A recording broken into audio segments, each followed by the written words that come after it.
This video is sponsored by Surfshark VPN. The Last of Us on HBO started airing several weeks ago, and since then, I have been trying to figure out how to talk about the series on this channel. I've talked about plenty of shows on here, and for me it's usually pretty easy to format some kind of thesis on why thing bad or thing culturally relevant, but I find it much more difficult to write scripts about shows that I really love, especially when I feel like they're this huge defining moment, like media that almost feels bigger than me. But I truly adore The Last of Us. It's probably my favorite series that I've watched since Breaking Bad back in the day, and there's so many directions I could go with a video essay on it. I mean, I could do a regular series review, or I could focus on a particular topic like queer apocalypse tropes or the portrayal of female rage, or I could talk about the casting of Bella Ramsey and Pedro Pascal and how people need to stop sexually harassing him.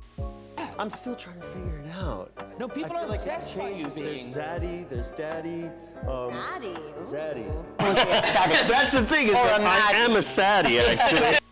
All of these deserve their own chance to be discussed, and when I asked my audience what to do, y'all seem pretty split on it as well. But all of these pieces ultimately point to a narrative of triumph. In many ways, The Last of Us did the impossible. A beloved game successfully adapted to live action, breaking the long historied video game adaptation curse, I'm looking at you, Netflix, taking a highly critical built-in audience craving some sense of authenticity for a story that they love so much, and turning the final product into something that everyone loves and can relate to. And it's a series with diverse storytelling that pretty much everyone can get behind, and I want to talk about how that all came to be despite the odds. And because so many people are passionate about this property, I want to start off with a couple of short disclaimers, especially if you've never watched me before. This will help you figure out if you want to stay and listen to the rest of what I have to say. I will be doing spoilers for the whole series in this video. If that bothers you, please exit stage left and come back when you've watched it. I have played the game, I played it when it first came out, so I do have that context, and I will talk about some of the changes that they made. And as far as the second game, I do have issues with the story, but I don't hate the whole thing as much as other people, I think. Now, before we get started, Oh, shit! Well, I may not have Joel to make me feel secure and protected in this situation, but you know what I do have? Surfshark VPN. Surfshark VPN is a virtual private network that keeps your online identity safe by encrypting all of the information sent between your device and the internet. This keeps your personal data protected from big companies, cyber criminals, or mushroom zombies. I personally also love their clean web feature, which blocks ads, trackers, malware, and phishing attempts because I'm a busy woman and I don't have time to be gullible. And if you're in the mood to expand your cultural horizons, you can also use Surfshark to change your virtual location, which means you'll have access to content libraries and streaming services in over 100 countries. That's a great big world of TV out there, folks. Go explore it. If you are interested in trying out this wonderful service for yourself, you can use my code Kayla to get 83% off and 3 extra months for free. And on top of that, Surfshark has a 30-day money-back guarantee, so there's really no risk in trying it out, you guys. For more information, you can visit the link in my description down below, and thank you once again to Surfshark VPN for sponsoring me for this video. Okay, so as I hinted up top, The Last of Us was originally a video game developed by Naughty Dog. The game came out in 2013, it was remastered a few years later, and received critical and commercial praise and success, not necessarily for its gameplay, but for its extremely impressive world building and narrative. If you're unfamiliar, the most basic gist of the story is that Joel loses his daughter in the chaos of a zombie apocalypse outbreak, and then many years later he's tasked with escorting a little girl named Ellie across the country because she seems to be immune to the virus that turns people into angry mushrooms.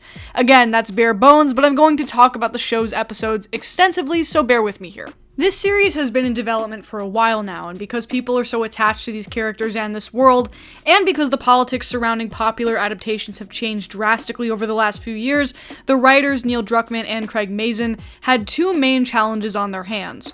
1, faithfully adapt the property without pissing fans of the game off, and 2, avoid the increasingly popular moniker, "they made it woke." Now, I think people forget this, but while The Last of Us, meaning the game, wasn't ever exactly on the forefront of progressive storytelling, the themes were always there, especially in the second game. Many of the characters are openly trans and gay, with the protagonists being two women. In the first game and in the DLC, it's at the very least heavily implied that Bill and Frank are partners and that Ellie herself is queer as well. Additionally, there are characters of multiple different races, women do things that are objectively considered masculine and or violent, and while it may sound silly that I'm mentioning all of these things because they are normal things for all characters to do, in today's political climate there are a number of detractors who would lambast these writing choices as being too woke. Now, let's talk about what woke means in a modern day media analysis context, because it seems to have eroded into an interchangeable term for any media property that has black or gay characters, and this is where I am going to attempt some nuance in this conversation.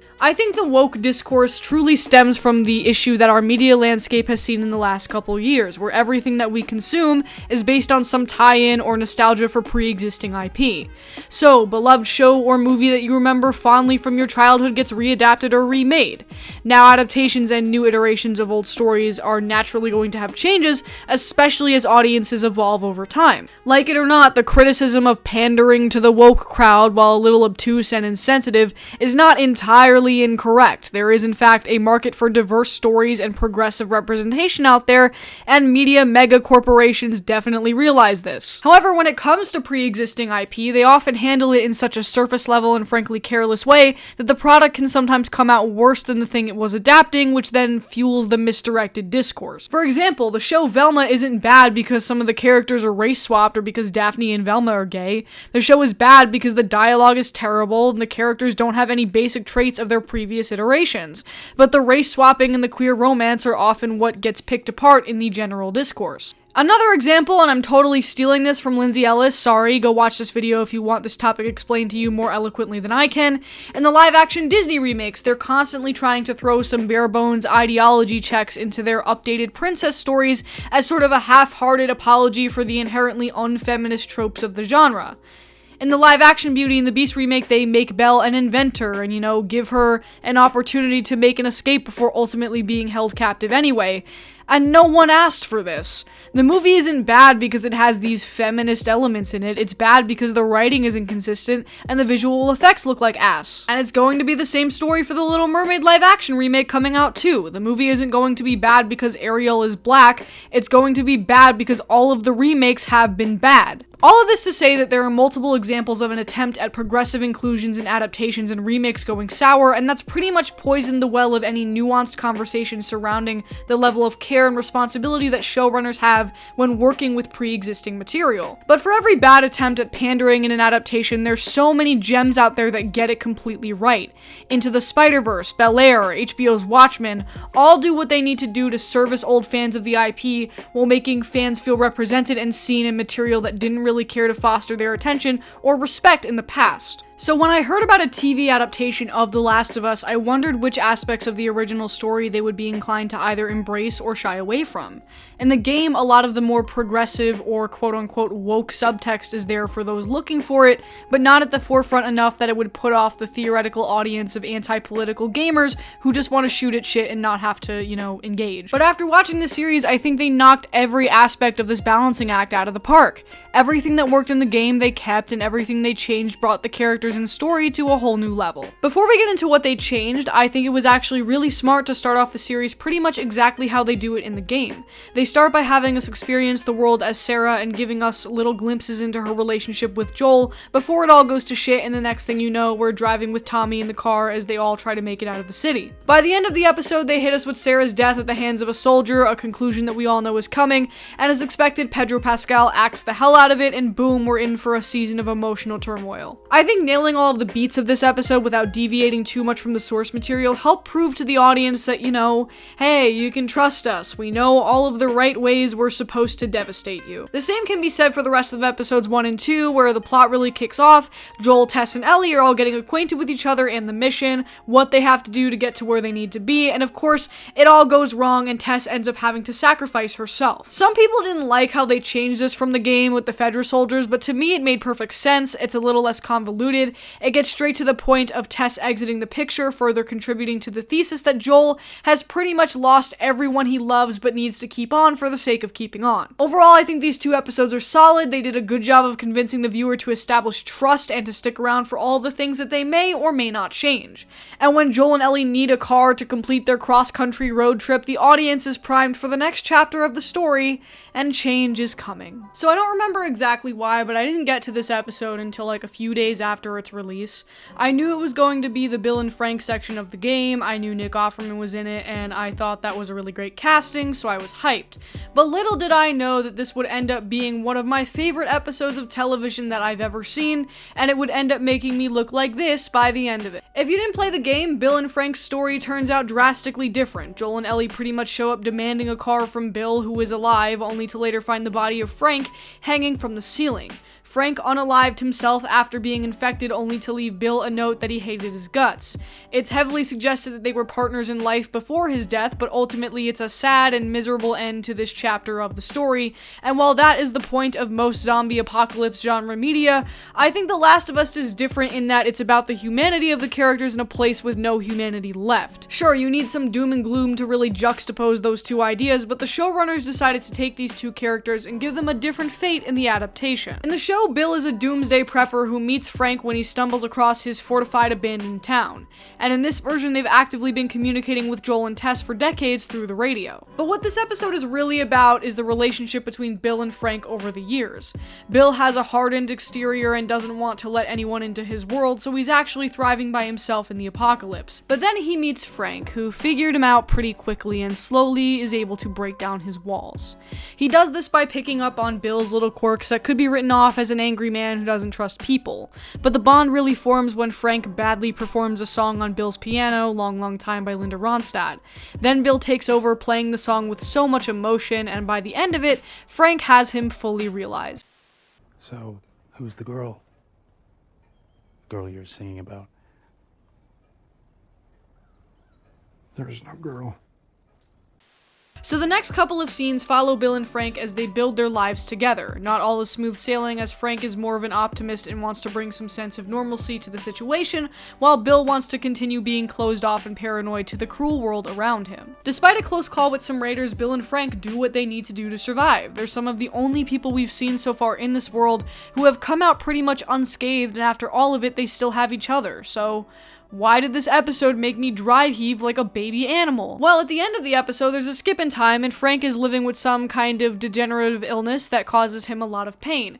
Frank decides that this is his last day on Earth, meaning he and Bill are going to do everything he wants to do, including get married, before crushing up medicine and drinking enough wine to kill him. Here we get some of the best acting I've ever seen from both Murray Bartlett and Nick Offerman, and they ultimately decide to die together on their own terms, because Frank was Bill's purpose, and Bill decides that after all of these years, he's satisfied. The episode ends with Ellie and Joel showing up to the compound to find a letter that Bill wrote before they went. I used to hate the world, and I was happy when everyone died. But I was wrong, because there was one person worth saving. That's what I did. I saved him. Then I protected him. That's why men like you and me are here. We have a job to do. And God help any motherfuckers who stand in our way. Okay, so not only is this episode amazing for all of the obvious reasons, the pacing, the characterization, the dialogue, all brilliant, right? But to take two characters who had a depressing, bitter end in the source material and change their story into one of queer resilience with so many levels of subtext, fucking chef's kiss, dude. Queer apocalypse media has always been interesting to me because it often serves as a direct parallel to the real-life experiences of older queer generations and how they survived through historical turmoil like violence and discrimination and of course the AIDS crisis.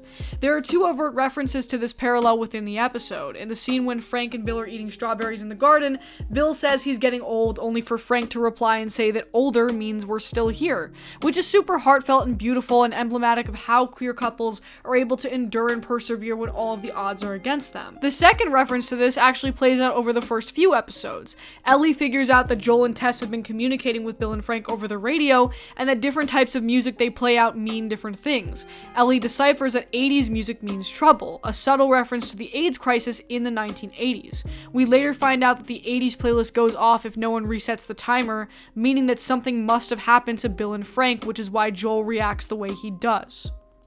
This is one of the best episodes of television I've ever seen. For me, personally, it's only beaten out by one episode that we'll talk about a little later, but of course this premiere did have its detractors aside from, the normal chuds being like, gay people bad. Some preferred Bill and Frank's story in the game. I've been trying to understand that point of view a little more. Maybe seeing Bill and Ellie interact in the show would have been cool, but to me this script just drives home so much of what The Last of Us is really about, and to downplay the misery for just a little bit is a worthy trade-off for me when there is oh so much misery ahead of us still. And on top of that, it did serve a narrative purpose. Joel and Ellie got the car, and the letter is really the inciting incident as to Joel ultimately becoming Ellie's protector and finding a real purpose again. And it's all topped off when the two drive away with the same Linda Ronstadt song playing on the radio at the end. It's great. I love Boy San Junipero so much. I hope Nick Offerman wins an Emmy. Thank you and good night. The next episode that I want to talk about involves another deviation from the game, episode 5, Endure and Survive. In this episode, we're in Kansas City after the plan goes off the rails. Joel and Ellie are left without a car and at the mercy of a settlement that has just overthrown Fedra and is now hunting them down along with a character named Henry. In the game, Sam and Henry are just stragglers of a group who are trying to get out of Dodge after an attempt to steal supplies goes south. Sam and Henry in this version are a little older and rough around the edges, and in the show, they change their dynamic quite a bit. Henry is a lot more innocent. We learn that he's never killed anyone before and that he's on the run from this militia because he ratted one of them out to Fedra in order to get medicine for Sam. Sam is also a lot different in this version. For starters, he's a little younger and more innocent in this story, and he's deaf, and he relies on Sam to communicate. I really like this change because I feel like it makes the reality of what happens to them all the more devastating. In the Bill and Frank episode, we talked about how giving those characters a good ending is a good change because it gets to the heart of The Last of Us, which is the remaining hope left in humanity. And this episode, we see good characters caught in a bad situation, and we are then swiftly and brutally reminded of just how horrible and unforgiving life can get. Sam and Henry work together with Joel and Ellie to try to escape Kansas City and be on their way.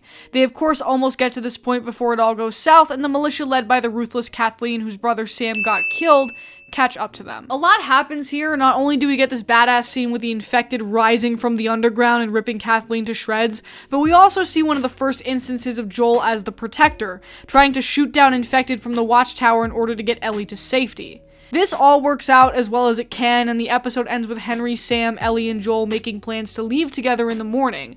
But this plan crumbles when it's revealed that Sam got bit in the chaos, and he tells Ellie this at night. This is the first time we see some real childlike innocence in Ellie, whose understanding is that her blood is immune and maybe it could help make Sam immune too.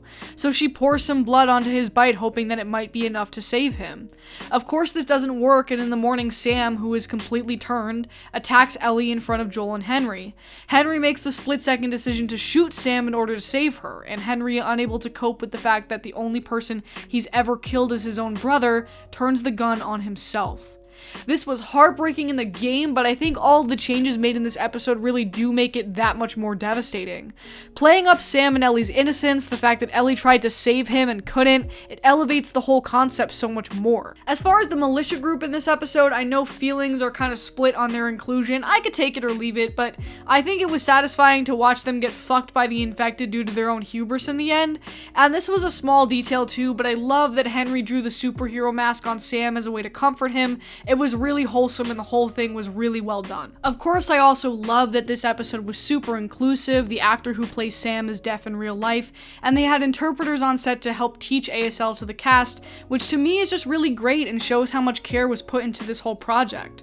I feel like we've gotten so used to mega franchise shows where everything takes place on a green screen and the main selling point is recognizable character IP, and it's really refreshing to see how much every aspect of this show was handled by people who clearly love and respect the source material and its fans. Now, this episode was also very instrumental in the development of Ellie, who is slowly realizing that the world is bleak and that she might not be the magical cure that everyone has made her out to be.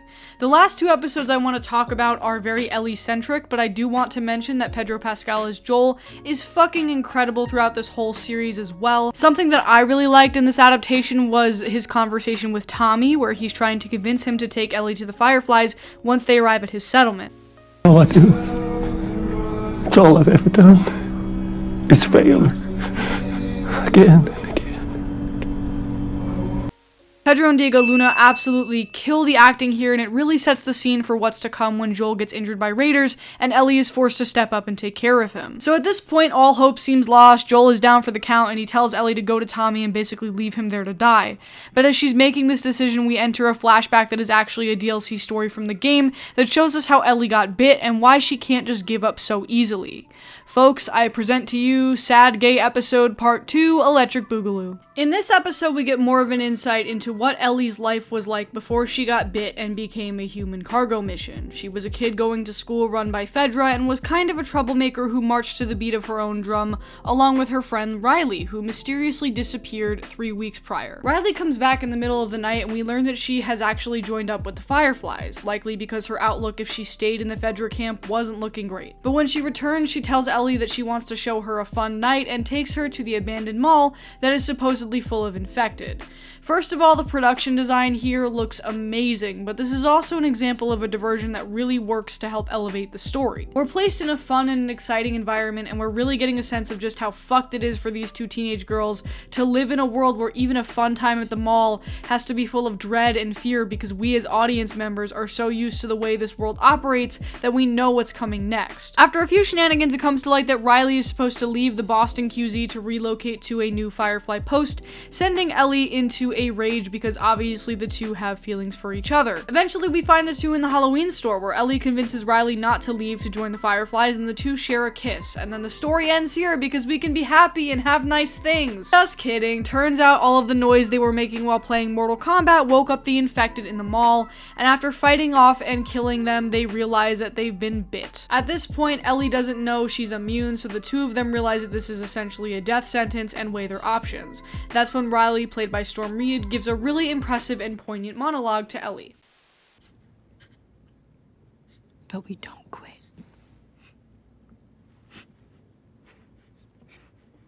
Whether it's 2 minutes or 2 days, we don't give that up. I don't want to give that up. We could just be all poetic and shit and lose our minds together. Now, we don't see what happens after this, but it's implied that Ellie realized she was immune to the bite when she didn't turn, and if she made it out alive, she probably had to kill an infected Riley in the process. But the moment still rings in Ellie's mind when she is making the decision about whether or not to abandon Joel. Riley didn't quit on her, and for that reason, she's still alive. So she makes the choice to try to save him. I love everything about Ellie and Riley's arc, and like Bill and Frank's, it's another story of queer resilience and survival just with two teenage girls. I love the juxtaposition of having the whole story develop in a bright, cheery place like a mall, where in a normal world, these girls would share their first date or first kiss or go to the movies together.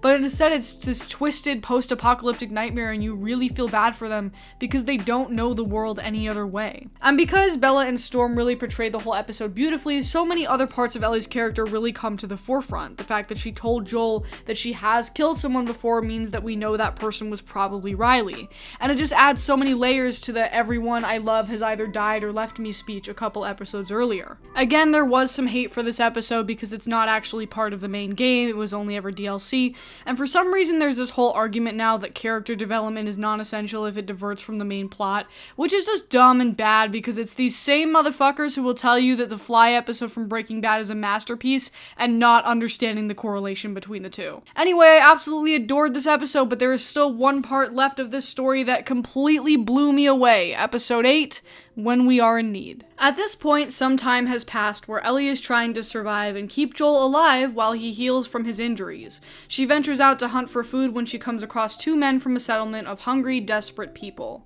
Ellie agrees to trade part of the deer she shot for medicine to heal Joel, and while one of the men, James, goes back to camp to retrieve it, she sits down and gets to know the settlement's leader, David, while they wait. David is already a creep in the game for some obvious reasons that we'll get to in a minute, but they really play up his weird pseudo-religious cult-like ideology and character here to make him even more unsettling. David is a teacher-turned-preacher who is trying his best to maintain control and order over his settlement through scripture, but you can really feel it slipping away the worse the winter gets and the hungrier his people become. Eventually, it comes to light that they are eating other people to survive. Not only that, but David and his group have beef with Joel because one of the raiders that he killed was part of their group. Eventually, Ellie tries to draw the group away from Joel while he's in an abandoned house wounded, but it goes south when they shoot the horse that she's riding and take her captive, and this is where shit gets crazy. Ellie wakes up in a steel cage and sort of enters this battle of wits match with David, where we learn more about what a creep he is. He admits to feeding his people, and he wants Ellie to join him in his weird crusade to keep control of the town. He basically wants her to be like this little enforcer trad wife, and Ellie is rightfully repulsed by that idea. So she breaks his fingers, and David decides that the deal is off and they're going to cook her and eat her instead. Meanwhile, Joel has gotten his full strength back and uses it to torture the men who stayed behind to try to kill him in order to find out where Ellie is. This scene is great, Pedro Pascal kills it, no pun intended, and you really get a sense of how strong the relationship between the pair has become. Ellie and David continue their standoff after she kills one of his men and lights part of the settlement on fire. This scene is so tense because you're waiting for Joel to show up and save the day, but that moment never comes. It's David and it's Ellie, and even if you know what happens in the game, what happens next is just so horrific and shocking. David gets the upper hand on Ellie and tells her that the struggle is the fun part for him, implying that he is going to SA her. Ellie then frees herself and brutally stabs David to death while screaming and crying, and the entire world burns around her. We then see Ellie walk outside, clearly traumatized by what she has done here, and we get the best goddamn scene in the entire show. Stop! It's me! It's me!